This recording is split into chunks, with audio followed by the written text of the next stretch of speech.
Hi guys! My name is Chloe Tan, rising sophomore at Uchicago. Today we are going to talk about my personal statement essays. Yeah! So, the Common App is a terrible process. It's heart-wrenching, you know, you put your self-esteem, you hang on some form of external validation. Your admissions officers in whatever region they are from, looking upon thousands and thousands of essays that are just infinitely better than yours. They're just gonna randomly pick a couple that they like, they're gonna advance to the next stage, and your hopes and dreams are gonna go flush down the toilet. Basically, the holistic admissions process. As I mentioned, I'm a rising sophomore at Uchicago.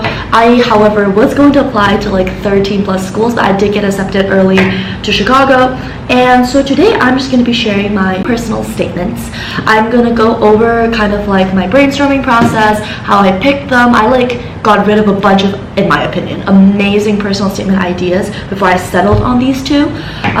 So let's start off with a couple of tips about personal statements in general. Don't just have one personal statement. And I would recommend for your two personal statements to be slightly different from each other. Don't have them showcase the same personality trait, for example.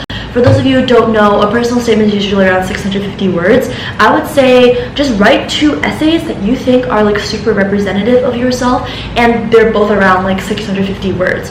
Because what that enables you to do is that then you can change one of them maybe into a supplement and use the other as a personal statement, and you get to pick which one you want to use. So for example, for Uchicago, I really wanted to showcase my quirkiness and how creative I was, basically, because I felt that my application in general was quite boring. I was kind of I did MUN in high school, which everyone does. I did student government, which everyone does. And so I wanted to demonstrate something a bit more special about myself, which is why one of my PSs focus more on inquisitive part of myself about questions, and we're gonna call that one the challenge PS.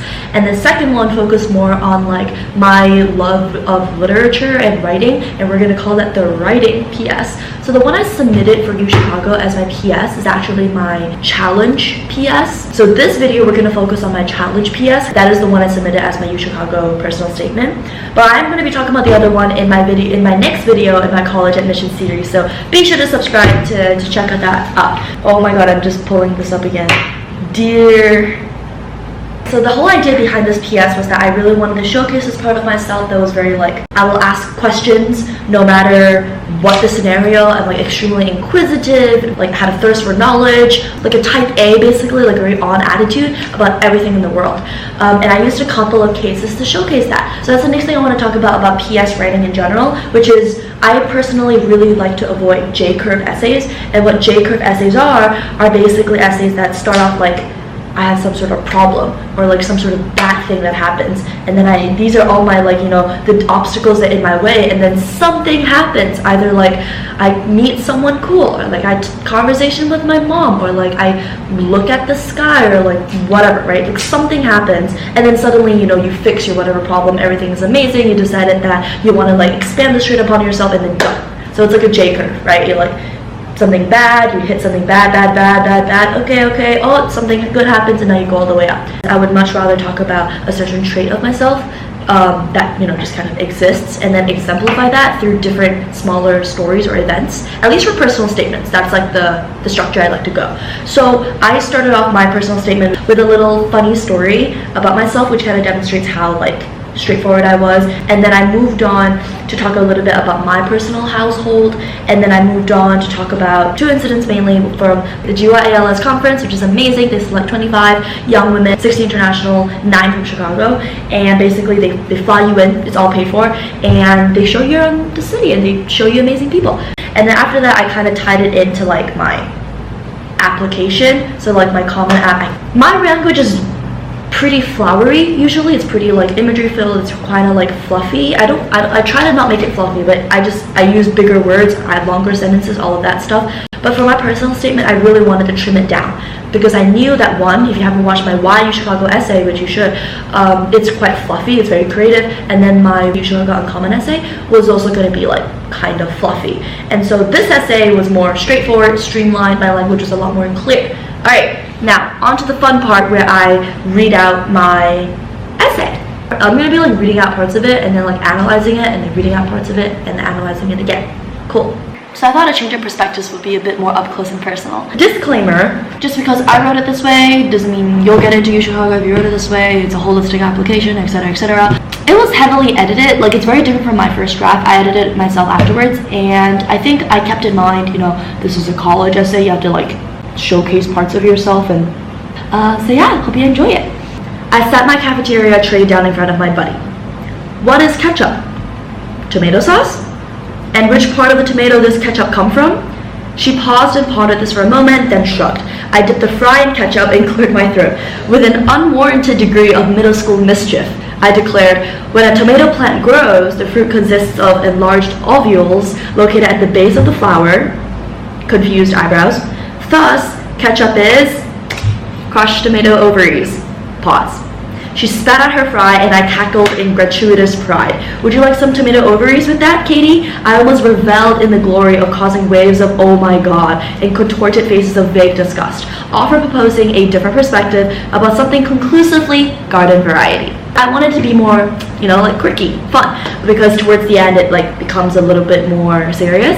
Yet sometimes I seemed to hurt others by accident, and I talked about me hurting other people by accident. The setting is Chicago, Ice Miller Law Firm conference room, stark white lights. The Consul General of South Africa is here, and I am standing up after posing a question. Oxygen and nitrogen are at war, for it is suddenly very difficult to breathe. The air is heavy, and she is crying. It was an extraordinary honor for me to meet her, and I seized the opportunity to ask about a riveting perspective I read about in a journal, whether Nelson Mandela acted more to the benefit of his nation or to the world. We invited the Consul General to share her story, and yet I treated it as an opportunity for intellectual pursuit. The phrasing of my question was jagged as I tried to elicit an answer that could satisfy my inquiry. This was too far, ... So this part was the part that was heavily edited. My original, I believe it was like, I posed the question and I like described her answer. So it was more like, you know, present tense, but then I decided to make it more past tense and make it more like me reflecting upon the experience, because the first part was already, you know, present tense, and I wanted the audience, the reader, to stay in that mindset. I also wanted to very sharply contrast and describe the problem, which is like, you know, problem constructing. So this is different from the J curve because it's not happening in real time. I'm already using past tense, I've already described it very briefly, and I already have a solution that is ready, right? Because my solution is already described in the first dialogue interaction that you see. Then it's about how I reconcile the two. Cool. I welcome the sharp embrace of hard questions and relish the back and forth. But after the meeting with the Consul General of South Africa, I became hyper-aware of the fact that my understanding of anything is based on my environment and education. It seems only natural that my evaluation of another's perspective is limited. Similarly, the perspective of others, be they family, friend, or stranger, should all be weighed the same. Challenging the viewpoints of others comes across as naturally to me, but I needed to adjust my approach. I hated this paragraph. I remember when I was writing it at first. Now I think I understand why I wrote it, but I hated it because it sounded so fake. It just sounded like, of course everyone has open perspectives. Of course everyone's perspective is limited to their environment, you know? Like, this is the part of the essay where you have to, you know, be a little bit meta and be like, what does the admissions counselor want me to be able to see from this, you know, experience? Because they want you to be able to identify these parts about yourself, not just they see it, right? Show, not tell. So this is my, like, show, not tell part. It's me describing this thing, which I didn't really like. I see why I did it. I just didn't like it. I made English class and modern United Nations conferences my testing ground, framing questions and stances of different styles that would soften my inquiries. In one MUN debate on child trafficking, I faced Russia and Congo's passive-aggressive ad hominems. I felt a strong urge to set their unjustified claims ablaze with spoken hellfire, yet I knew I needed to veer away from aggressiveness to be a good delegate, and give them some face to be a good negotiator. Instead of a fervent inferno, I responded with tuned wording, using cordial discussion and believing in the possibility of dialogue. I first acknowledged their viewpoints before stating my own, publicly paying ideas tribute before sneaking in a question in return.